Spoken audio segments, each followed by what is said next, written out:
Bismillahirrahmanirrahim. Assalamualaikum warahmatullahi wabarakatuh. Pada kesempatan kali ini kami dari kelompok 9 akan membuat video pembelajaran tentang Al-Quran dan Hadis, di mana materi tentang bab Al-Quran dan Hadis sebagai pedoman hidup. Terkait pembahasan kita dalam bab Al-Quran dan Hadis, kita akan mengawali dengan sebuah pertanyaan. Kenapa manusia itu harus memiliki pedoman kehidupan? Setiap manusia pasti membutuhkan pegangan hidup yang akan menuntun kepada jalan yang lurus dan terarah. Kita analogikan ketika seseorang ingin pergi ke suatu tempat, akan tetapi dia tidak membawa petunjuk dan tidak membawa pegangan apa-apa, maka otomatis dia tidak akan nyampe ke tempat tersebut. Jika kita ingin sampai ke tempat tujuan, maka hendaknya kita membawa petunjuk. Misalnya, kita bisa membawa catatan alamat, ataupun ketika kita sudah tahu alamat tempat tersebut, akan tetapi kita tidak tahu di mana tempat yang dituju. Maka, kalau zaman sekarang kan sudah zaman canggih, sudah ada teknologi, kita bisa menggunakan Google Maps sebagai petunjuk untuk mencapai tujuan tersebut. Sama halnya dengan kehidupan kita. Apabila kita mau tujuan hidup kita itu terarah dan tercapai, maka kita harus memiliki petunjuk dan pedoman hidup. Maka di sini Al-Quran dan Hadis merupakan petunjuk dan pedoman kehidupan kita yang akan menuntun kita kepada jalan yang lurus dan menuntun kita kepada tujuan kehidupan yang membahagiakan insya Allah. Sebelumnya kita sudah memahami mengapa kita memerlukan pedoman dalam kehidupan. Sebenarnya banyak juga orang-orang yang tidak menjadikan Al-Quran dan Sunnah itu sebagai pedoman hidup. Mengapa? Ada sebabnya, yaitu tidak tahu atau tidak mengerti tentang apa itu Al-Quran dan Hadis. Maka pada kesempatan kali ini kita akan membahas tentang pengertian Al-Quran dan Hadis.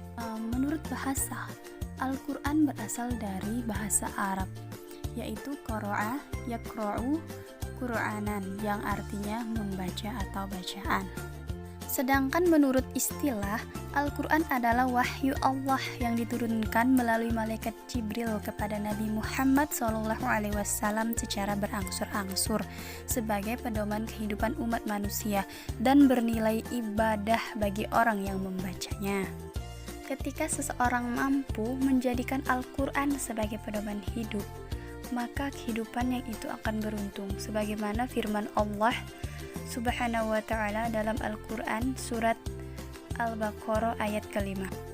Bismillahirrahmanirrahim.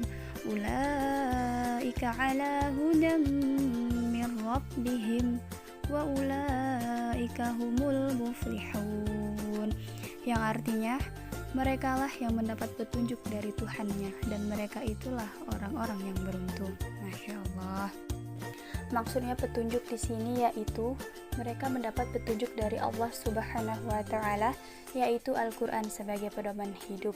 Maka mereka itulah orang yang akan mendapatkan keuntungan dari Allah Subhanahu wa ta'ala dan mereka akan mencapai ketujuan dari kehidupannya.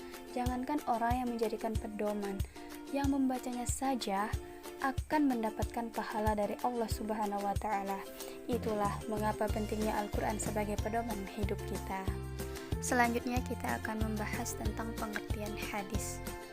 Hadis berasal dari kata hadatsah yang artinya baru, peristiwa, mudah, perkataan atau cerita. Sedangkan menurut istilah, hadis adalah segala sikap, perbuatan, perkataan, atau penetapan, persetujuan, atau juga sering disebut dengan takrir Rasulullah SAW. Hadis terbagi menjadi 3. Yang pertama, hadis qauli. Apa itu hadis qauli? Hadis qauli yaitu berupa ucapan Nabi Muhammad SAW. Yang kedua, yaitu hadis fi'li, yaitu hadis yang berupa perbuatan Nabi SAW.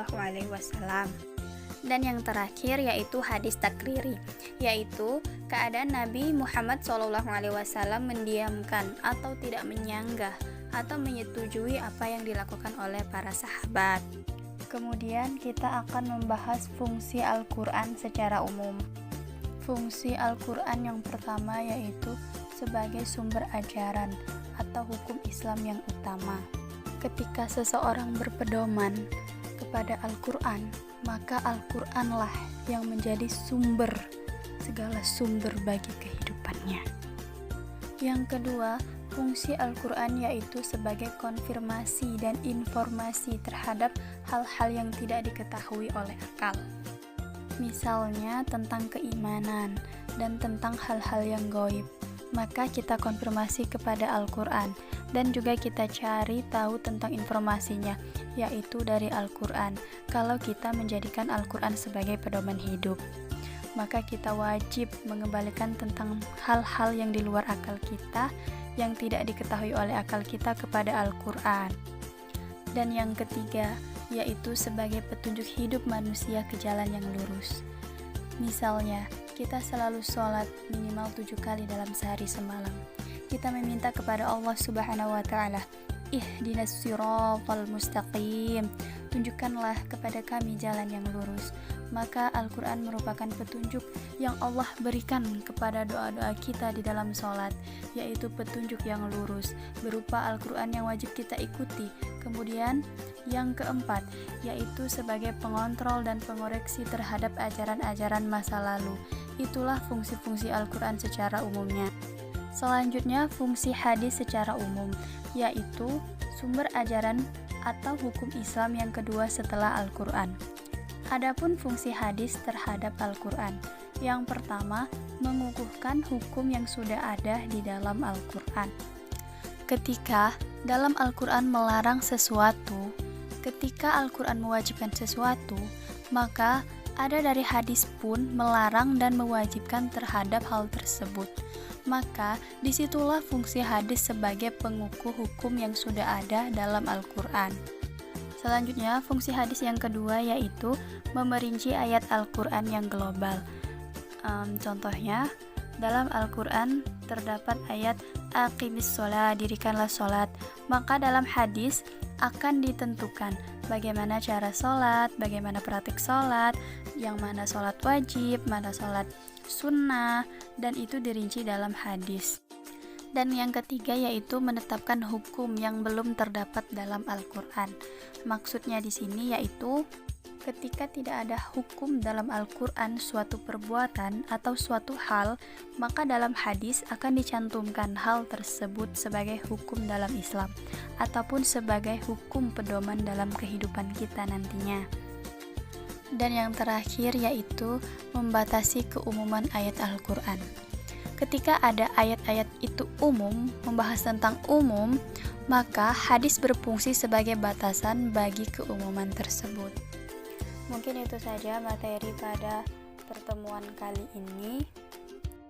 Selanjutnya kita akan membahas tentang metode pembelajaran apa yang akan kita gunakan dalam video pembelajaran ini. Yang pertama, kita akan menggunakan metode tanya jawab, yang kedua diskusi, dan yang terakhir menggunakan peta konsep.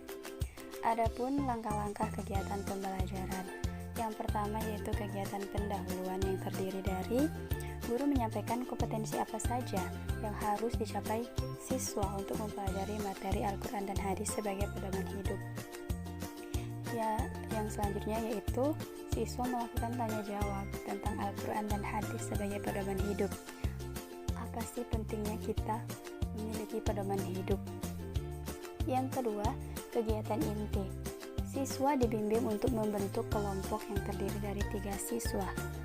Yang selanjutnya, bersama kelompoknya, siswa mendiskusikan materi Al-Quran dan hadis sebagai pedoman hidup. Lanjut, siswa menuliskan hasil diskusi bersama kelompoknya, kemudian ditempel di depan kelas. Alhasil, hasil pengamatan dan penilaian siswa dipresentasikan.